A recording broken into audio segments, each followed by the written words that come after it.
Spoštovani dijaki, nekdanji dijaki, cenjeni profesorski zbor, spoštovana direktorica Šolskega centra Krško Sevnica, iskrene čestitke v praznovanju 60-letnice tehničnega izobraževanja v Krškem.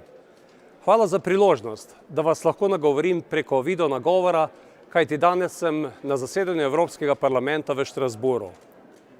Vesel in ponosen sem, da so se v Krškem že 60 let nazaj zavedali, kako potrebno je, da sodelujejo gospodarstvo, občina, izobraževalni sistem in tako kreirajo kadre, ki zaznamujejo nek prostor, neko občino, neko regijo. Kadri iz vašega šolskega centra so dodobra zaznamovali tako posavski prostor, kakor tudi širše po Sloveniji. Veseli me, da je vedno tudi dobro sodelovanje med občino Krško in šolskim centrom, da znamo stopiti skupaj, ko je potrebno nabaviti opremo ali pa ko je potrebno spreminjati šolske programe.